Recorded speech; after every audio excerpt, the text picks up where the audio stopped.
Hi guys, welcome back to my YouTube channel. आज हम कर रहे हैं एक podcast incoming software engineer at Microsoft के साथ। इनको ये अपॉर्चुनिटी मिली है पीपीओ लेने से कंपनी से। अब पीपीओ क्या होता है, पीपीओ कैसे मिलता है, कैसे अपॉर्चुनिटी मिली, ये सारी चीजें आज हम उजाली से डिस्कस करेंगे। So the mic is over to you Ujali. So, hi Nancy, thank you for the opportunity.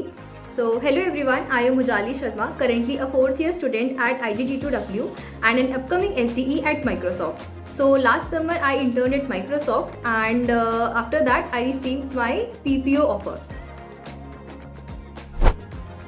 तो उजाली ये बताओ पीपीओ होता क्या है, कैसे मिलता है ये PPO? Yeah, so PPO is basically pre-placement offer. तो क्या होता है कि जब हम इंटर्नशिप करते हैं in a company and after that before placement से पहले, नॉट ऑन कैंपस, इंटर्नशिप के बाद ही अगर आपको वो ऑफर मिल जाता है तो that is pre placement offer. So this is what PPO is. And कोई टिप्स एंड ट्रिक्स क्या होगी पीपीओ लेने के लिए? अब मान लेते हैं कि हम इंटर्नशिप तो कर रहे हैं बट सबको पीपीओ नहीं मिलता, सिर्फ सेलेक्टेड बच्चों को पीपीओ मिलता है। तो क्या होता है उन सेलेक्टेड बच्चों में कि उन्हें पीपीओ मिलता है?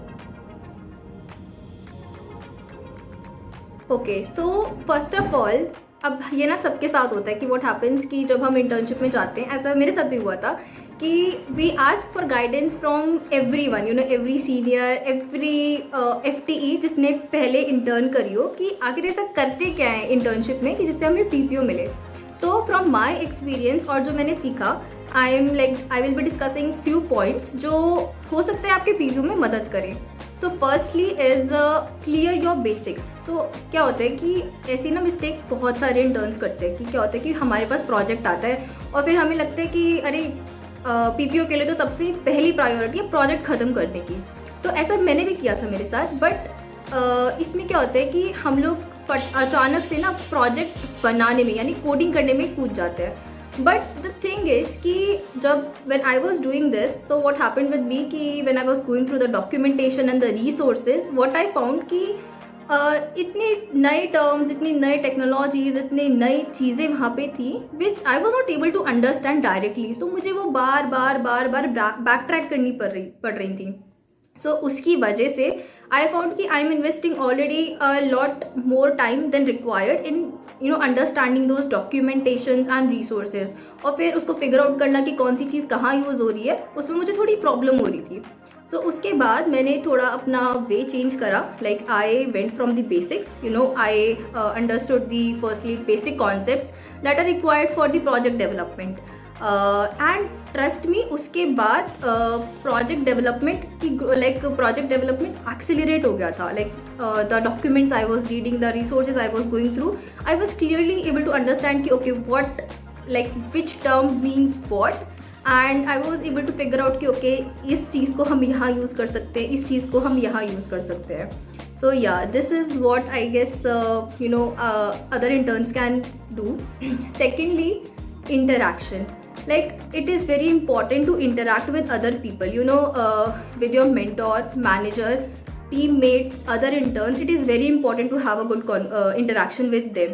So especially with your mentor and manager, they should have regular updates of what you are doing. They should have clear updates of what you are working on, or like what you are up to, how you're approaching things and everything. So third is documentation. So documentation, what happens is documentation basically internship के end पे they ask for detailed documentation of everything that you have done during the whole 2 months. So what interns do, they leave this documentation part for the end, but actually at the end of the weeks you have strict deadlines, you have presentation, you might have interviews and other things piled up. So if you leave this documentation part at the end, it will create unnecessary pressure and you might also forget to note things that you have done earlier. So documenting things side by side is important as well. Like you can do this regularly, weekly or task by task, that is your choice, but don't leave it to the end. Fourth is, I will say, feedback. You should ask for feedback from your mentor, manager and other teammates, because college to corporate is a whole different experience.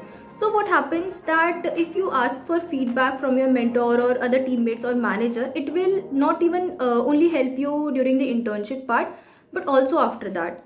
So yeah, feedback. And then last is be yourself. Don't try to copy others. Don't get stressed out, or don't hesitate to ask questions. Don't hesitate to ask for help if you are stuck. Don't hesitate to put your opinions and ideas in front of others. Be yourself, do the things your way, and like enjoy the internship journey. Yeah. बिल्कुल सही सही points बोले हैं। और एक point जो मुझे बहुत अच्छा लगा था कि अपनी जर्नी को डॉक्यूमेंट करना। इसमें मैं थोड़ा ऐड ऑन ये करना चाहूँगी कि हर वीक पे ना बैठ के अपना एक नोटबुक या फिर कुछ डॉक्यूमेंट बना लो जिसमें तुम लिखो कि यार इस वीक ना मैंने ये चीज़ करी है, ये चीज़ अचीव करी है, ये प्रॉब्लम्स आए थे और मैंने इस चीज़ को फिक्स करा है, ताकि एंड ऑफ द इंटर्नशिप तुम्हारे पास एक जर्नल टाइप का पूरा हो जाए that what all you have done. And then जब तुम एंड में पीपीटी वगैरह भी बनाते हो ना, तब भी तुम्हें वो डॉक्यूमेंटेशन बहुत हेल्प करती है चीज़ों को कवर करने के लिए। सो ये पॉइंट काफ़ी सही है। अगला क्वेश्चन मेरा ये है कि अगर कोई स्टूडेंट जो है उसने प्रोजेक्ट नहीं कर पाया, वो समहाउ बट कोई भी रीज़न हो सकता है XYZ की वजह से प्रोजेक्ट नहीं कर पाया, बट उसमें ना वो था कि वो काफ़ी कंप्लीट करना चाहता था, उसके पास लॉजिक वॉजिक सारी चीज़ें सेट थी, बट ड्यू टू टाइम क्या बाउंड होता है हमारे पास कि हमारे पास सिर्फ 2 मंथ है वहाँ पे काम करने के लिए, अपना प्रोजेक्ट नहीं कर पाया, तो क्या उसको PPO मिल सकता है फिर भी? इसकी ना इसके वेरियस सिचुएशंस हो सकती हैं। सपोज हम जब प्रोजेक्ट बनाते हैं तो sometimes we encounter some unknown completely unknown errors और प्रॉब्लम्स, ठीक है। तो ऑब्वियसली व्हाट हैपन्स कि जिन बच्चों ने प्रोजेक्ट कर लिया, they will have an edge over the interns जिन्होंने प्रोजेक्ट पूरा नहीं करा है। But if you know that you have put efforts, if you were dedicated to the internship, and your mentor and your manager and everyone is aware of those facts, then I think you're good to go. Because at the end, Microsoft seeks for interns who are dedicated to their work, who put efforts to their projects, their problem solving abilities, and obviously the stress management abilities. अब मुझे बताओ जाली, तुम्हें stipend क्या मिला Microsoft में काम करने का? ओके, सो बेसिकली मुझे स्टाइपेंड मिला था 1.25K per month.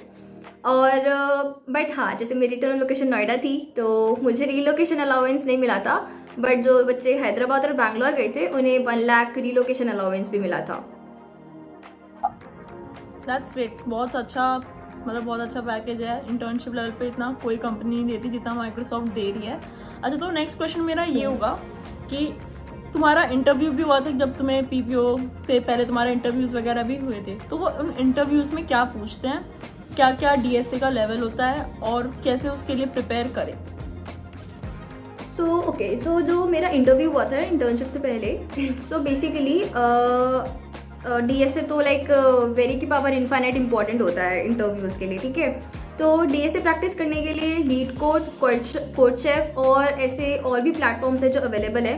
Daily practice problems होते हैं, वीकली कॉन्टेस्ट होते हैं, वहाँ पे क्वेश्चंस कैटेगराइज होते हैं इजी और मीडियम हार्ड लेवल के। और इंटरव्यू के लिए इजी और मीडियम क्वेश्चंस लेवल के क्वेश्चंस को करना थोड़ा इंपॉर्टेंट होता है। और मेरे इंटरव्यू में तो मुझसे DSA पूछा था, बट DSA के अलावा भी DBMS, ऊप्स, एप्टीट्यूड क्वेश्चंस और सिस्टम डिज़ाइन भी थोड़ा फोकस करने की चीज़ें हैं। Right, completely agree. अब मुझे ये जानना है कि जैसे इंटर्नशिप के टाइम पे ना थोड़ा स्ट्रेस भी हो जाता है, जैसे जैसे इंटर्नशिप खत्म होने वाली होती है तब कि यार इंटर्नशिप खत्म होने वाली है, PPO मिलेगा या नहीं। इनफैक्ट जब इंटर्नशिप खत्म भी हो जाती है ना, जब तक PPO नहीं आ जाता तब तक स्ट्रेसफुल माहौल ही रहता है। तो फिर उस चीज़ को कैसे डील करें? ठीक है, तो बेसिकली हाँ, स्ट्रेस तो रहता ही है क्योंकि एंड ऑफ वीक्स पे ना हमारे पास प्रेजेंटेशन होती है, डॉक्यूमेंटेशन कंप्लीट करनी होती है, स्ट्रिक्ट डेडलाइंस होती हैं जो हमें करनी होती है। कई बार इंटरव्यूज़ भी होते हैं एंड ऑफ वीक्स में, तो उस टाइम पे प्रेशर तो रहता ही है। बट हाँ, उसको अगर हम थोड़ा क्विक होके, एफिशिएंट होके और अपने टाइम को मैनेज करके अच्छे से काम करें तो it will be fine, it is manageable. बाकी इंटर्नशिप के बाद ऑब्वियसली सब PPO के रिजल्ट्स का बहुत बेसब्री से इंतज़ार करते हैं, जैसे हमने भी करा था। सो उस टाइम पे भी स्ट्रेस होता है। तो उसके लिए आई विल से कि देखो डिमोटिवेट होने की ज़रूरत नहीं है, और ज़्यादा ऐसे हर टाइम उसके बारे में सोचने की ज़रूरत नहीं है। You had a wonderful journey internship में, तुमने बहुत अच्छा किया, तुम्हारे पास इतनी सारी मेमोरीज थी इंटर्नशिप की, सब क्रिएट करते हैं। सो बी लाइक उस चीज़ को थोड़ा अब अपने पास रखो, अपने डिया से प्रैक्टिस करो आने वाली प्लेसमेंट्स के लिए, एंड बस। ऑलराइट, अब मैं जानना चाहूँगी तुम्हारा अपार्ट फ्रॉम वर्क कैसा, तुम्हें क्या क्या मज़ा आया माइक्रोसॉफ्ट में काम करने में, क्या चीज़ में बहुत कि हाँ यार इस चीज़ में तो बिल्कुल ऐसे फन आ गया, मैं ये हो गया, जैसे इंटर्न जो तुम पहली बार तुम्हारा कॉर्पोरेट एक्सपीरियंस होता है ये, तो apart from work what else you like about Microsoft? हाँ, तो ये मेरा फेवरेट पार्ट है। तो बेसिकली माइक्रोसॉफ्ट ने बहुत सारे तो इवेंट्स होस्ट किए थे जब मैं इंटर्नशिप कर रही थी, ठीक है। इंटर्न डे था और भी बहुत सारे इवेंट्स थे, फैमिली डे भी हमने सेलिब्रेट किया था सबने। तो माइक्रोसॉफ्ट ने इतने सारे इवेंट्स होल्ड किए थे, ऑफिस आउटिंग्स भी हुई थी, और जब हम इंटर्नशिप में जाते हैं तो एक वेलकम पार्टी भी होती है, वो भी था। तो ऊपर से इतने सारे वहाँ पे लाइक माइक्रोसॉफ्ट में मेरे वाले ऑफिस में पूल था खेलने के लिए, और खाने के लिए भी बहुत सारी अच्छी अच्छी चीज़ें थी, और कैब सर्विसेज भी थी, जो काफ़ी सारी चीज़ें थी जो अच्छी थी, आपको बेनिफिट करती है बहुत लाइक वे में, और स्ट्रेस फ्री एनवायरनमेंट के लिए काफ़ी कूल चीज़ें थी वहाँ पे। एग्जैक्टली, ये चीज़ें तो सारी ही मस्त थी। और मुझे क्योंकि मेरे को बहुत अच्छे से याद है, इनका इंटर्न डे था और ना डीजे लगा हुआ था माइक्रोसॉफ्ट में, और इंटर्न्स तो वहाँ पे बंच ऑफ इंटर्न थे, हम जो उस टाइम पे हम फ्रेशर्स थे, क्योंकि हमें एक साल ही हुआ था माइक्रोसॉफ्ट को, जो हम चढ़े हुए थे उनके डीजे पे, क्योंकि हमारी कोई फ्रेशर्स पार्टी नहीं हुई थी माइक्रोसॉफ्ट में। तो फिर हाँ, ये चीज़ तो बहुत फन है माइक्रोसॉफ्ट में। थैंक्स सुजाली, आपने आके यहाँ पे टाइम निकाला, पीपीओ के लिए टिप्स थी, कैसे माइक्रोसॉफ्ट के लिए प्रिपेयर थी उसके लिए भी बताया। So that's all for this video, see you guys in the next video, till then like share and subscribe, bye.